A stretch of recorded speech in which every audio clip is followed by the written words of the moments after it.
ESPN did a poll of NFL executives ranking the best wide receivers in the NFL, and Deebo Samuel ranked 9th. He was an all-pro wide receiver last year, which means top 3.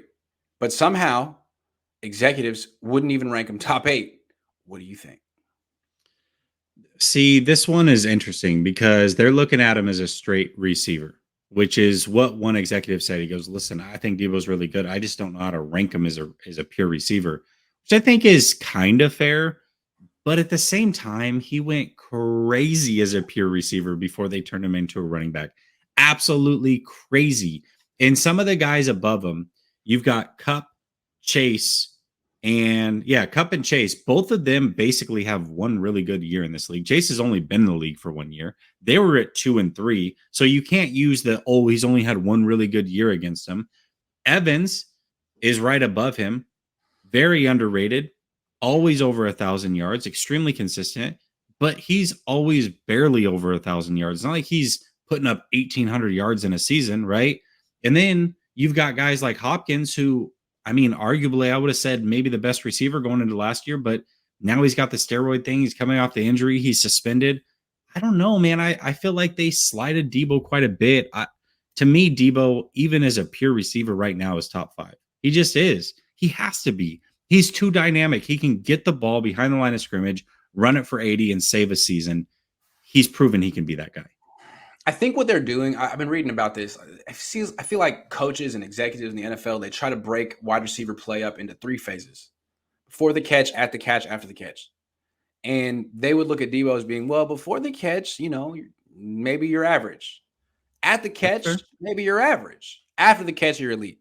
But to me, like, to weigh all 3 equally is disingenuous, because the way the league is evolving, pass protection is worse every year. Pass rush is better every year. The ball comes out quicker every year, and it's much more a space game. It's less of a 7-step drop game. It's less of a route running game, and it's more of a get the ball in your playmaker's hands right away. That's what the Niners do with Deebo. It's what the Bengals do with freaking Jamar Chase, and it took them very far. So to me, like, when I think of Deebo and you put the ball in his hands, all the players in the league who have the ball in their hands, who's the most dangerous with the ball in their hands? Deebo. He's more dangerous than Lamar Jackson. He's more dangerous than Kyler Murray. He's more dangerous than Jonathan Taylor. And I don't see how that's not the most valuable skill in the league. That's why the Niners win so much with Deebo, because when you put the ball in his hands, he's more dangerous than anyone else in the league. So I'll take him over Davante Adams. I'll literally take him over anyone else, save maybe Jamar Chase. But frankly, of all the wide receivers in the league, only Deebo is the one who could line up in the Wildcat and kill you, because he can throw too. That's a good point. And I agree. It should be weighted. Maybe 60% after the catch, 30% at the catch, and I don't know, 10% before. I mean, who cares what's happening before the catch? Are you getting open or are you not? It doesn't matter what it looks like. But also these executives are stuck in the old school a little bit, because they also didn't have Lamar Jackson in their top 10. I don't know how you do any top 10 quarterback list without Lamar Jackson in it. That's extremely disrespectful. And he doesn't play football like a traditional quarterback. Deebo doesn't play like a traditional wide receiver.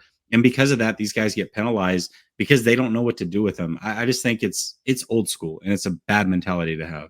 I mean, I thought everyone in the NFL that was like, cutting edge was all about positionless football.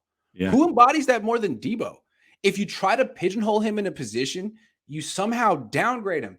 But if you take positions out of it and just try to measure impact on the game, I really don't see a wide receiver who makes I don't see an offensive skill player in football who makes a bigger impact on the game than Deebo. So how does he wind up 9th among wide receivers? Like, you can't tell me. I was in Green Bay. I saw the Niners erase Davante Adams from that game. Okay, all they had to do was double him. And again, you double most wide receivers, they're done. But Deebo, okay, like, if you were in a situation where there was no one else, Kittle was hurt and I was gone and he was getting doubled, well, you can't erase him from this game, because now he's playing running back. Now he's catching screens. Like, there's nothing you can do to erase Deebo from a game. I've seen Davante Adams get erased. I've seen Tyreek Hill get erased. So I just don't see how you can put him 9th. I'd put him probably 1st. I said he was the MVP of the league last year. I meant it. Grant, Not even Jimmy Garoppolo can erase Deebo Samuel. So if Jimmy Garoppolo can erase Deebo Samuel, I don't know how any defender You can. know the only person in the league who can erase Deebo Samuel? The only person. And Kyle he's done it Shanahan. before. Kyle Kyle Shanahan. Shanahan. Yep. Kyle Shanahan. Chase Shears says, I said it yesterday on Jesse's show. If Jimmy ends up in Seattle and beats the Niners, it's going to be a big problem. Yeah, I would be nervous of that if my job were on the line, but it's not. Yeah. And I also said that I think Seattle could beat the 49ers one game this year anyways. I mean, division games are very, very tough. I like that you're doubling down though, Chase. And if Jimmy goes there, I will take that bet. I hope he does go there. I really do. Seattle is trash in the trenches, but they're actually quite gifted outside the trenches, which is interesting because my whole theory is that the league is becoming less and less of a trench game every year. You used to say like the game is one in the trenches. I feel like that's less and less true every year. I think it's one in space. And they might not be as bad as we think. I mean, their skill position players on offense are terrific. They're who cares about Seattle though? Honestly, forget it.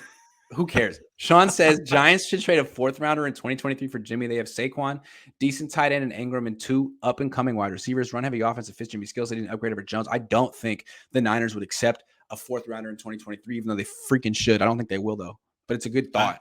I don't think Ingram's on their team anymore. I think he's on Jacksonville. He is on Jacksonville. But also, they've got Brian Daboll. And Daboll just went from Josh Allen to going to Jimmy Garoppolo. I mean, those are 2 polar opposite quarterbacks. I don't think he wants to hitch his wagon. This is year 1 for him. Now, remember, if this was the old regime and they needed to win to save their job, sure, I could see that. But this is a new regime. They have nothing. They're good.